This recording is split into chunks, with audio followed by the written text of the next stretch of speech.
Olá pessoal, sejam bem-vindos. Vamos agora a mais um exemplo sobre a discretização do termo difusivo, mas agora tratando uma malha menos simples, um pouquinho mais complexa. Por exemplo, uma malha não cartesiana, que neste caso, um exemplo unidimensional.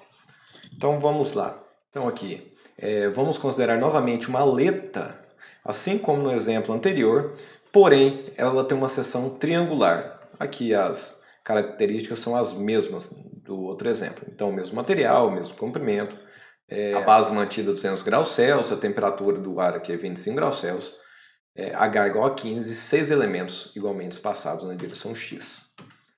Então, aqui uma aleta triangular, ela não é mais cartesiana como descrevemos esta malha, certo? Essa malha agora ela terá que ser um pouquinho diferente. Vamos ver como podemos fazer. As hipóteses, então, continuam como regime permanente, temperatura varia apenas em X, condutividade, o K, constante, e efeitos de radiação desprezados. Então, temos aqui a aleta, pegamos um pequeno elemento dessa aleta no meio dela, no centro dela. Então, estes volumes terão a seguinte geometria, e o ponto central aqui é o ponto que armazena a temperatura, neste caso, mas armazena a propriedade que estamos analisando. E a malha dessa aleta será dada da seguinte forma: se fizermos um corte na seção longitudinal dessa aleta, teremos aqui um volume TP, o volume P, o volume E e o volume W. Então, estes volumes, eles variam. Temos aqui, então, uma característica de que a face west é diferente da face east, certo? Então, elas têm áreas diferentes. Então, nós temos que levar isso em consideração. Então, aqui novamente, o ponto P ele está localizado em x igual a P, é XP. A face oeste em XW, W minúsculo. A posição do ponto oeste aqui, XW maiúsculo, certo? É a mesma coisa aqui para a parte leste. Retomamos então a equação discretizada para uma malha não cartesiana unidimensional. Então vamos retomar a equação. Aqui temos a equação geral do transporte da temperatura. E aqui novamente uma magia aqui do girar e transforma. Então é igual a menos SW, KW, TP menos TW, XP menos XW. Então esse X aqui ele ainda não foi considerado como constante, esse ΔX. E SW nós sabemos que é diferente de SE, correto? E o K ainda está considerado como variável. Tudo isso igual ao Q, é um termo fonte que representa o fluxo de energia térmica por convecção com o ambiente.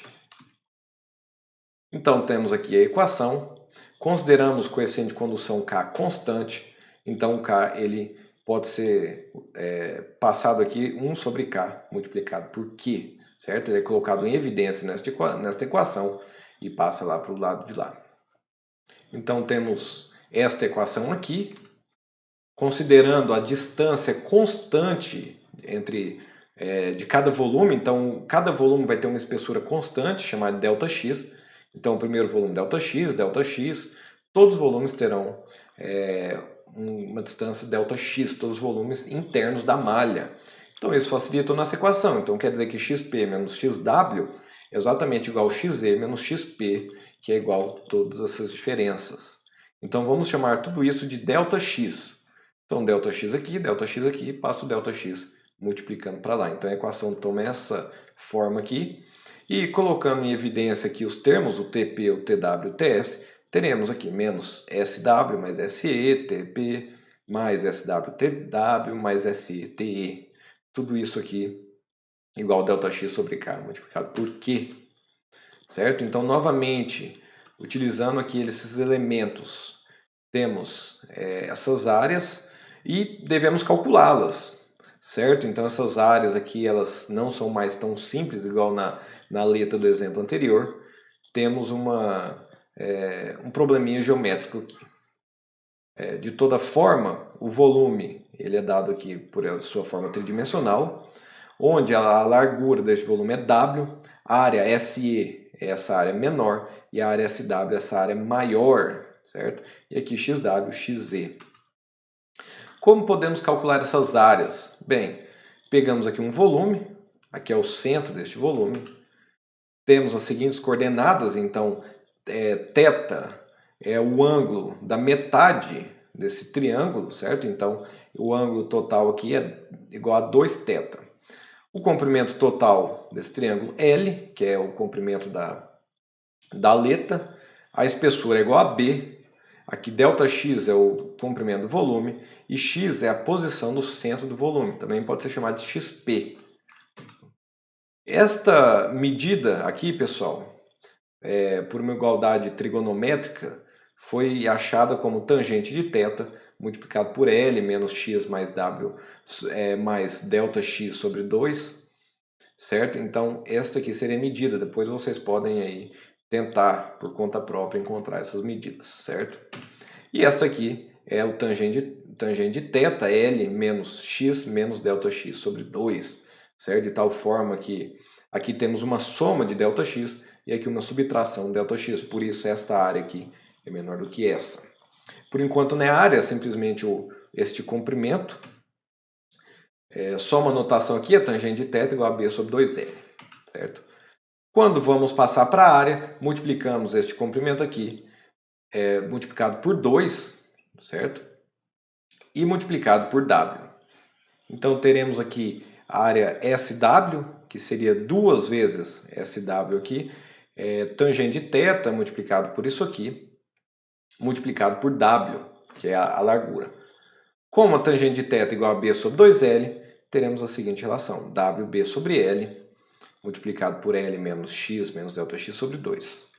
E aqui a face SE, temos a mesma coisa, a única diferença aqui é menos ΔX sobre 2, aqui é mais ΔX sobre 2. Leve em consideração a diferença dessas distâncias. Então a equação que outrora era dada dessa forma, juntamente com a equação para as áreas, terá a seguinte forma. Então, menos 2L menos x, TP, mais isso aqui TW, mais isso aqui TE, igual esta parte aqui, certo? Então, já colocamos em evidência aqui cada um dos termos. Então, a equação, relembrando a equação, e temos agora uma incógnita, que é o Q, certo? Nós vimos no exemplo passado também que esse termo aqui é relativo à convecção pela face superior e a face inferior da aleta. Então, é a partir dali que a energia está saindo.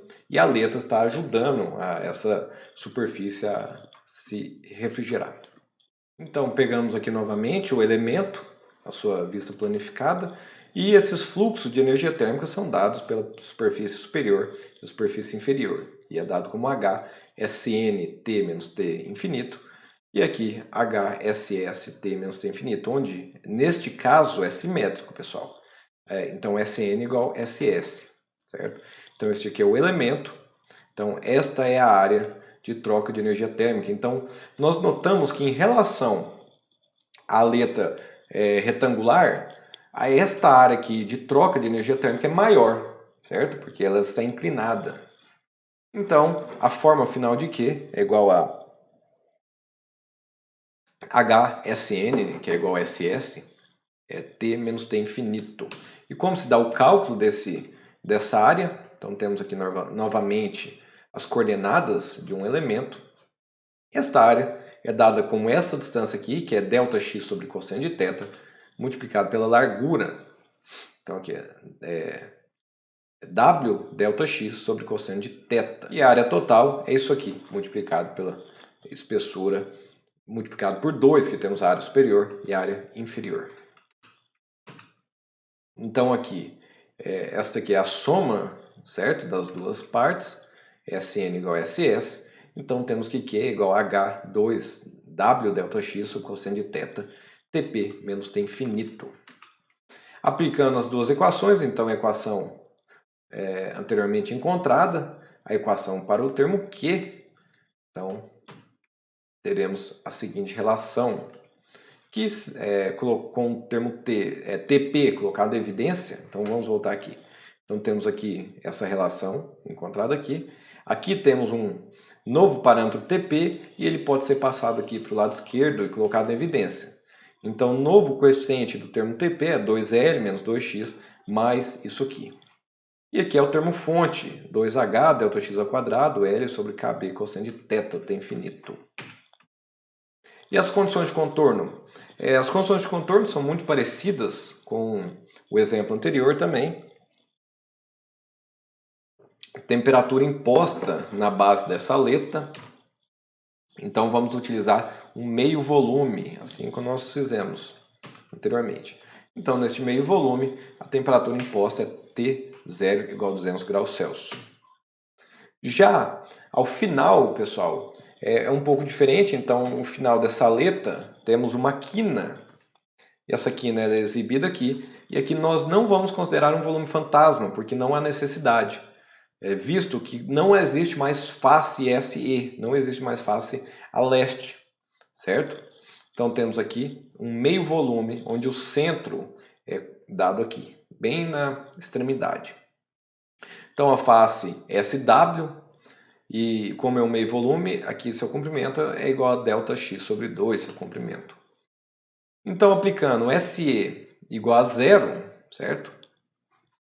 E agora o comprimento desse volume é ΔX sobre 2, não mais ΔX. Teremos a seguinte equação, menos TP mais TW igual a H sobre K seno de θ, TP menos T infinito. De onde surgiu esse seno? É o seguinte. Aqui temos um cosseno, correto? E aqui B sobre 2L é igual a tangente. Então temos aqui, ao invés de L sobre B, temos 2 sobre tangente de θ. O cosseno ele é substituído aqui e chegamos a um seno. Depois vocês podem tentar essa manipulação por conta própria, pessoal. Então temos aqui um seno K seno de θ. E a forma final dessa equação teremos aqui mais 1 mais H sobre seno de θ, TP menos TW é igual a isso aqui. Ou seja, essa aqui é a equação para o volume final desta aleta, certo? Então é uma equação especial de condição de contorno. Então a equação aqui para o primeiro volume é T0 igual a 200 graus Celsius. A equação para os volumes centrais aqui nessa aleta, temos 2L menos 2x, mais todo esse termo aqui TP, menos esse termo aqui TW, menos isso aqui TE, igual ao termo fonte. Então daqui a necessidade de termos coeficientes, o AP, o AW, o AE e o B. E aqui para o ponto na extremidade dessa aleta, temos a seguinte equação, correto? Então as equações são, para o primeiro volume, T igual a 200 graus Celsius. Para o segundo volume, esta equação. Para o terceiro, aqui eu estou dizendo terceiro, é T2, mas começou lá em T0, certo? Para o T3, T4 e finalmente para o último elemento, T5, esta equação aqui. Se aplicarmos os valores dados, H igual a 15, T infinito 25, B1, etc., teremos as seguintes equações. Então, primeiro elemento, 1 T0 igual a 200. Aqui, matricialmente, 1 T0 igual a 200. Segunda equação, pessoal, menos 0.045 T0 mais 0.08 T1 menos 0.035 T2 igual a 0.002. Então, matricialmente, temos aqui esses três elementos multiplicado por esses 3 igual a 0.02. Mais uma vez, notamos que agora os coeficientes são variáveis. Então, esse coeficiente aqui é diferente deste coeficiente aqui, certo? E aqui é a mesma coisa, cada equação é diferente uma da outra. Próximo, aqui o elemento T3, depois o T4 e por fim o T5. Então temos aqui o T5 menos, só para mostrar aqui, menos 1 T4 mais 1, aproximadamente 1.008 T5 é igual a 0.209.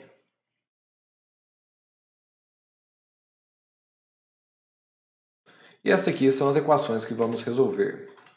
Então, resolvendo esse sisteminha, novamente nós utilizamos o MATLAB.